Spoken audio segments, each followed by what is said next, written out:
What's an insider's secret from your profession that everyone should probably know? Projects don't fall behind because of tools or materials.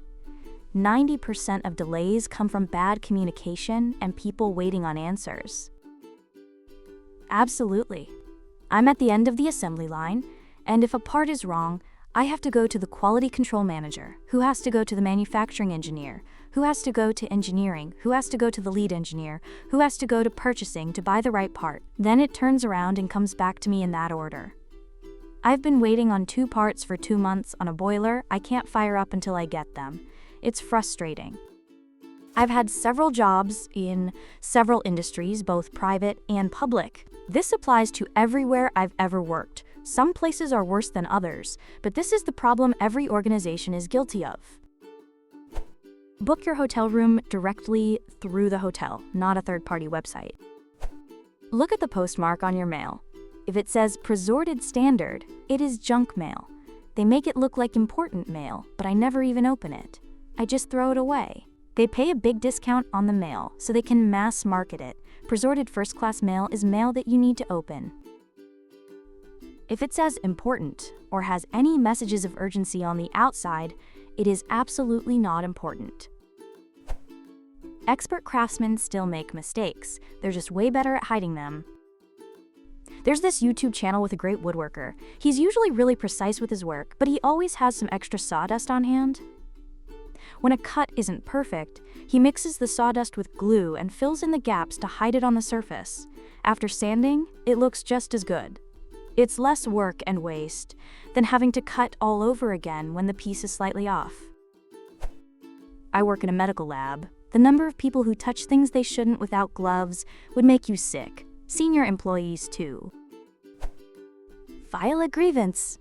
For the love of all things, when your insurance denies something, take the time and file a grievance. This is what I hate about insurance. Every time I am denied for some reason, I need to call, spend an hour on the phone, just to pretty much argue with someone so I am not stuck paying $500 out of pocket when I shouldn't have to. Then the insurance blames it on the care provider, and I have to go down that road. This happens more than you think. I actually avoid going to the doctor unless I am beyond uncomfortable, and even then I hang tight for a week or 2 before going or calling to see if it heals itself. And I pay a lot for health insurance for my family. I'm sure my life will be cut short because of an insurance company screwing with me. Criminal defense attorney here. Asking for a lawyer and invoking the right to remain silent is about as close to magic as you can get in marginally competent jurisdictions. You won't talk your way out of handcuffs. Financial advisors often work for a fixed fee, around 1% of the total, which actually ends up being a ton of money once you accumulate some wealth. Very few do the work or put in the time to justify 1% of $1 million or more. Most can and will work for considerably less. Tell them you'll pay 0.25% or just ask them for a flat fee. We just had a client who was about to pay $12,000 annually at 1%. He was smart enough to ask the question as to what we'd actually be doing in the account for that fee, and basically it was next to nothing. Maybe rebalancing or giving a few recommendations throughout the year. He offered to pay $500 annually, and the advisor accepted. In every project, regardless of size, there are always 1 to 3 people who actually know what's going on and do 95% of the work. As a teacher for 8 years, with a minor degree in childhood and adolescent developmental psychology, your child is most likely a completely different person at school compared to how they are at home. When they're with you, they are the son, daughter, little brother, little sister, and so on.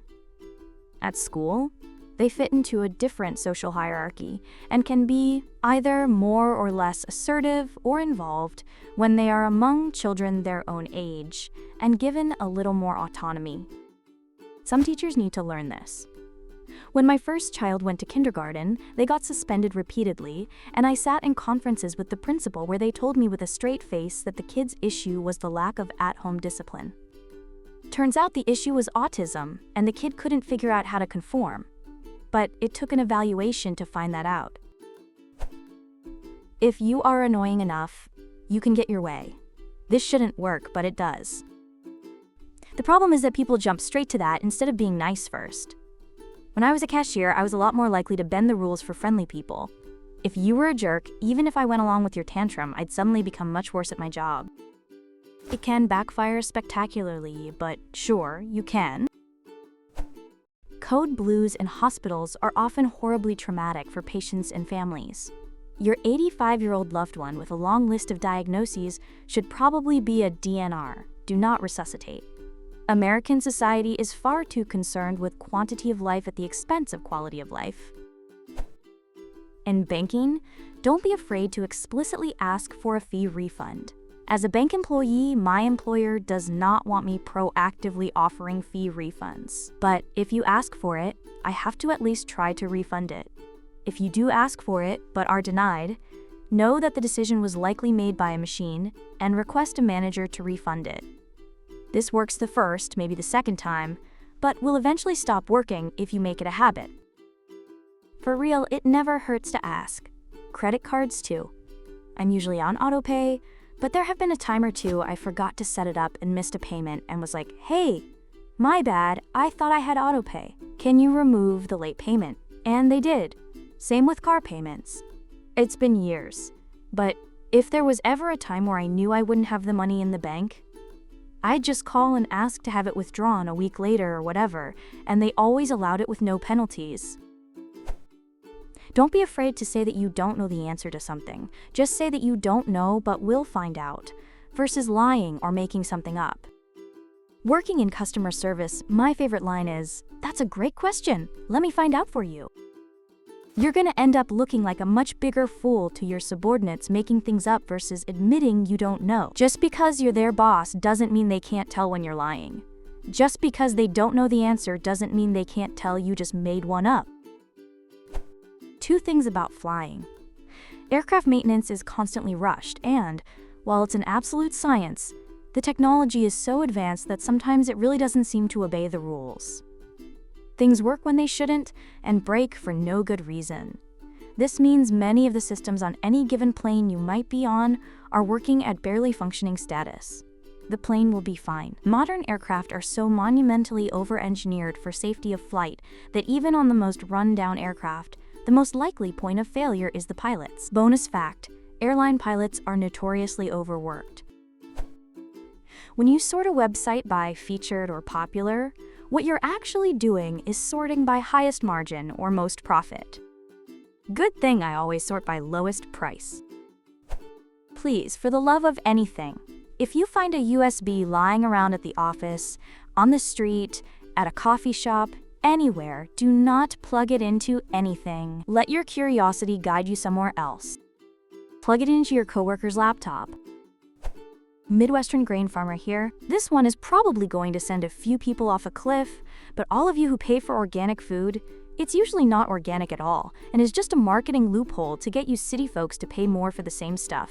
Yes, it is a very strict process getting the license for your farm to be certified US organic by the government, but once you finally obtain that license, government checks are very slim, and guys get away with things all the time. Even the guys that continue to follow the rules closely are still allowed to use certain pesticides, and that is okayed by the US government. So much marketing and trickery.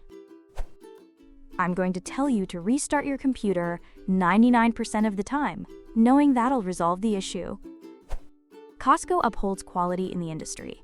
The audit process for quality and cleanliness that is most relevant or present isn't governmental, but global quality schemes like SQF. Companies pay to be audited so they can show the results to customers, and that will make them buy. This means that if it wasn't for Costco having so much power and demanding so much from these auditing schemes, companies would get away with a lot more than they already do. Just wrapped up my Costco audit for the pickleball company I work for. It's no joke, an absolute gauntlet of an audit. Dang, this is great to know. What are some examples of products that Costco is raising the standard on? Still waiting to hear one bad thing about Costco.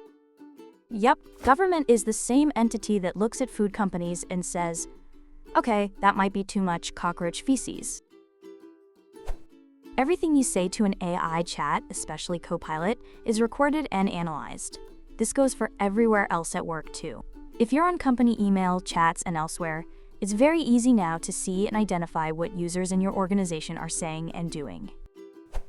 Librarians love giving you free stuff, and you can often borrow way more kinds of things than you think. If you're polite and the desk isn't slammed, you can ask us just about anything. Even if we can't find an answer, we'll at the very least point you towards someone more likely to get you one. What we can do directly depends on the library, public or not, how well funded, specialized, and so on. But we can get creative. Also, interlibrary loans. If your library doesn't have a specific book, we can usually get it from another library at little to no cost to the patron. Or worldcat.org will tell you which libraries have what if you want to go get it yourself. Growing up, I didn't like our library because I had some weird sensory stuff around the feeling of old paper, but now, as an adult with kids, I love the heck out of my local library. When people ask why I like my town, answer 1 is that it's about the right amount of rural, and answer 2 is it has the best town library I've ever used. It even has a little teen space off to the side of the adult floor where they have a bunch of teen books and a few video game systems to just let kids hang out. My favorite random thing, though, is that they have an extensive selection of baking molds that you can borrow just like a book. I'm not much of a baker, but one day I'm going to make a cake shaped like a snowman and it's gonna rule. Nurses are far more autonomous than most people think. They are constantly making judgments that influence outcomes. A good nurse can change the entire trajectory of a patient's day. So I'm a medic. I don't personally care if you took drugs to have a good time. As long as you are safe while doing so, then that's fantastic. I just want to know the amount and what kind. This is so if something goes sideways, I can try to fix it. I tell my teenager all the time, tell the cops nothing. Tell the paramedics everything. I interned as a chaplain for a while. A memorable patient came into the cardiac clinic with an episode. I have no clue what. I'm not the science person in the building. He was clearly not in his right mind. They were worried about a concussion or something. I talked with him for an hour, and then he mentioned he ate a ton of edibles. He didn't want to tell the doctors because they weren't cool. I told him I would be telling the doctors, but only the cool ones. Please just assume the doctor is cool about you having pot, and it will save us all some time. Products with smart features are often worse than products without them. This is mostly because of software bugs and limited support for the supposed product lifespan. New, clean clothing is handled by people who come to work sick because they need the money and sometimes don't wash their hands after they use the restroom. We don't wash it before it ships. Wash new clothing before you wear it. Thanks so much for watching. If you enjoyed this video, hit the like button. It really helps. Subscribe for more and tap the bell so you don't miss the next one.